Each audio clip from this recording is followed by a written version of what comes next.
আসসালামু আলাইকুম রহমতুল্লাহ। প্রিয় এসএসসি বন্ধুরা, তোমাদের জন্য মূলত আমরা নিয়ে আসছি SSC English first paper unit 10 lesson 3 একটা গুরুত্বপূর্ণ প্যাসেজ। এই প্যাসেজ থেকে মূলত আমরা প্যাসেজটি অর্থ সব বুঝবো, তারপর এখান থেকে যে সঠিক উত্তর চুজ দ্য বেস্ট অ্যান্সার সেটা আমরা শিখবো।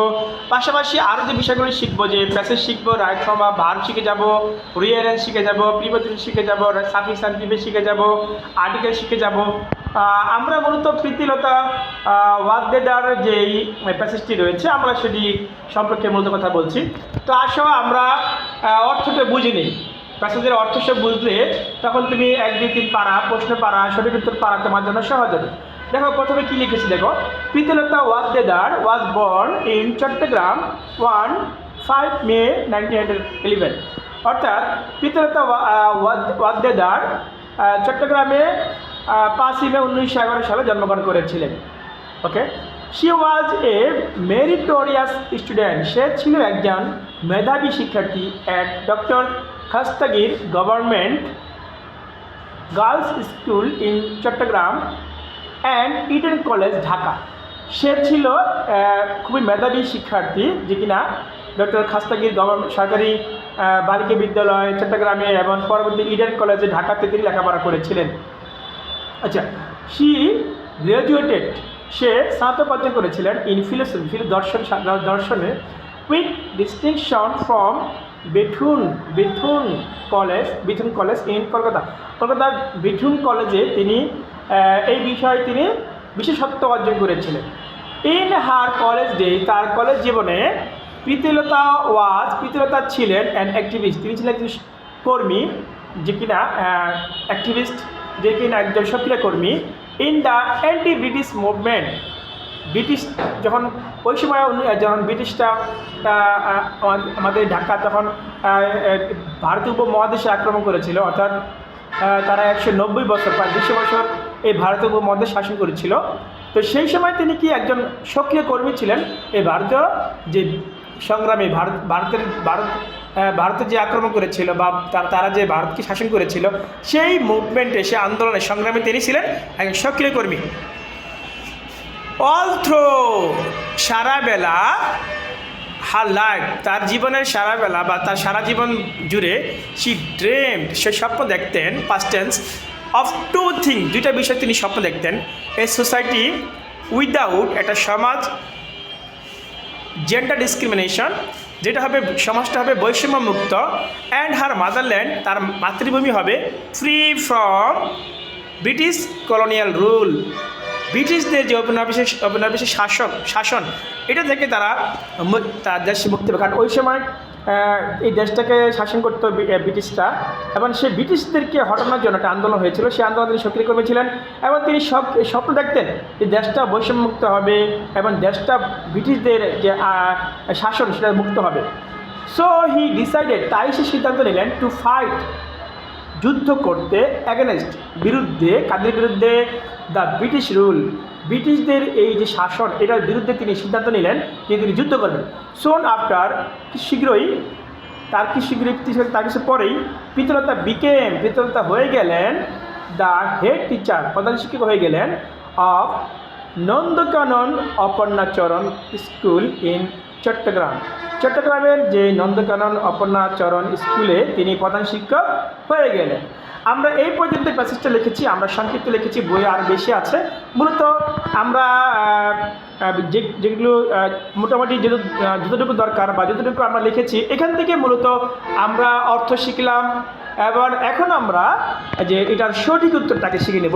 প্যাসেজ থেকে, প্যাসেজের পরেই তো 1 নম্বর থাকে, যে 1 নম্বরটা মূলত তোমার সঠিক উত্তর বা চুজ দ্য বেস্ট অ্যান্সার থাকে। তো চলো আমরা চুজ দ্য বেস্ট অ্যান্সারটা শিখে দিই। What was Pritilata's profession? Pritilata's এর প্রফেশন মানে পেশা কী ছিল? তার মানে একটু আগে আমরা জানলাম যে তিনি কিন্তু হেড টিচার হয়ে গেছিলেন। তার মানে তার পেশা ছিল কি? টিচার। তার মানে এখানে কি আছে? তার পেশা এখানে ডক্টর আছে, টিচার আছে, অ্যাক্টর আছে, অ্যাডভোকেট আছে। তার মানে আমাদের আনসারটা হবে টিচার, কারণ আমরা পেশাতে পেয়েছি তিনি একজন টিচার, হেড টিচার হিসেবে নিয়োগ পাইছে। তার মানে আনসারটা হবে টিচার। তার মানে এখানে ডক্টর হবে না, অ্যাক্টরও হবে না, অ্যাডভোকেটও হবে না। ক্লিয়ার? এই জন্য প্যাসেজটা যদি আমি ভালো মতো বুঝে যাই, অর্থ সব বুঝে যাই, তাহলে কিন্তু এই সঠিক উত্তরটা পারা, প্রশ্ন পারা আমাদের জন্য একদম সহজ হয়ে যায়। ঠিক আছে, দেখো নাম্বার 2, ওয়াইন পিতৃলতা ওয়াজ বর্ন, পিতৃলতা কখন জন্মগ্রহণ করেছিলেন? তার মানে পিতৃলতা জন্মগ্রহণ করেছিলেন কোথায়? অন 5 মে 1911, 1911 সালের 5ই মে জন্মগ্রহণ করেছিলেন, ঠিক না?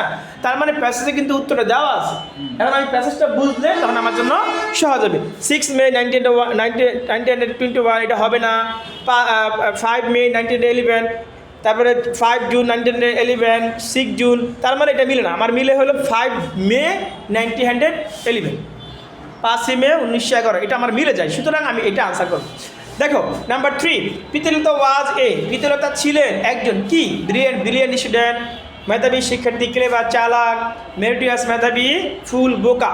দেখো ব্রিলিয়ান্ট আর মেরিটিয়াস দুটি সমার্থক শব্দ, কিন্তু আমার প্যাসেজ আছে কি? প্যাসেজে আছে মেরিটোরিয়াস, ঠিক না? যেহেতু প্যাসেজে মেরিটোরিয়াস আছে, সেহেতু আমি ব্রিলিয়ান্ট দিব না, আমি দিব মেরিটোরিয়াসই দিব। ক্লিয়ার? যেহেতু আমার প্যাসেজে মেরিটোরিয়াস আছে, যদি মেরিটোরিয়াস না থাকতো তাহলে আমি সেটা চিন্তা করতে পারতাম। যেহেতু প্যাসেজে মেরিটোরিয়াস আছে, সেজন্য আমি মেরিটোরিয়াসই দিব। ওকে, নাম্বার 4, পিতৃলতা ফাইট অ্যাগেনস্ট, পিতৃলতা যুদ্ধ করেছিলেন বিরুদ্ধে। কাদের বিরুদ্ধে? ব্রিটিশদের বিরুদ্ধে, নাকি ইন্ডিয়া, নাকি পাকিস্তান, নাকি জাপানের বিরুদ্ধে? কাদের বিরুদ্ধে? তার মানে ব্রিটিশদের বিরুদ্ধে।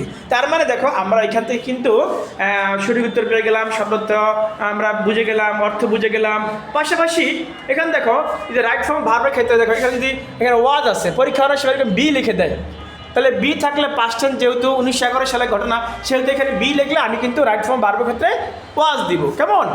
আবার এখানে সাফিক্স প্রিফিক্স বলছিলাম, মেরিটোরিয়াস এটা অ্যাডজেক্টিভ, মেরিটোরিয়াস, আর এটা হলো নাউন। তাহলে এখানে অনেক সময় মেরিটরি এরকম দেওয়া থাকে, তখন আমরা কী করবো? মেরিটোরিয়াস আমি লিখবো, সাফিক্স প্রিফিক্সের ক্ষেত্রে এরকম আমরা লিখবো। যাই হোক, আমরা তারপর রিয়ারেন্সটা এরকম, প্যাসেজটা যদি আমি অর্থসহ বুঝে যাই, তাহলে কিন্তু এটা রিয়ারেন্স আকারে পরীক্ষা আসে। অর্থাৎ এই লাইনটা দিবে, Pritilata Waddedar was born in Chittagong 5 May 1911, এই লাইনটা লাস্টে দিল, আবার লাস্টের লাইনটা প্রথমে দিল, মানে উল্টাপাল্টা এলোমেলো দিল। সেক্ষেত্রে রিয়ারেন্সটা আমার কি পারা সহজ হবে যদি আমি অর্থসহ বুঝে যাই।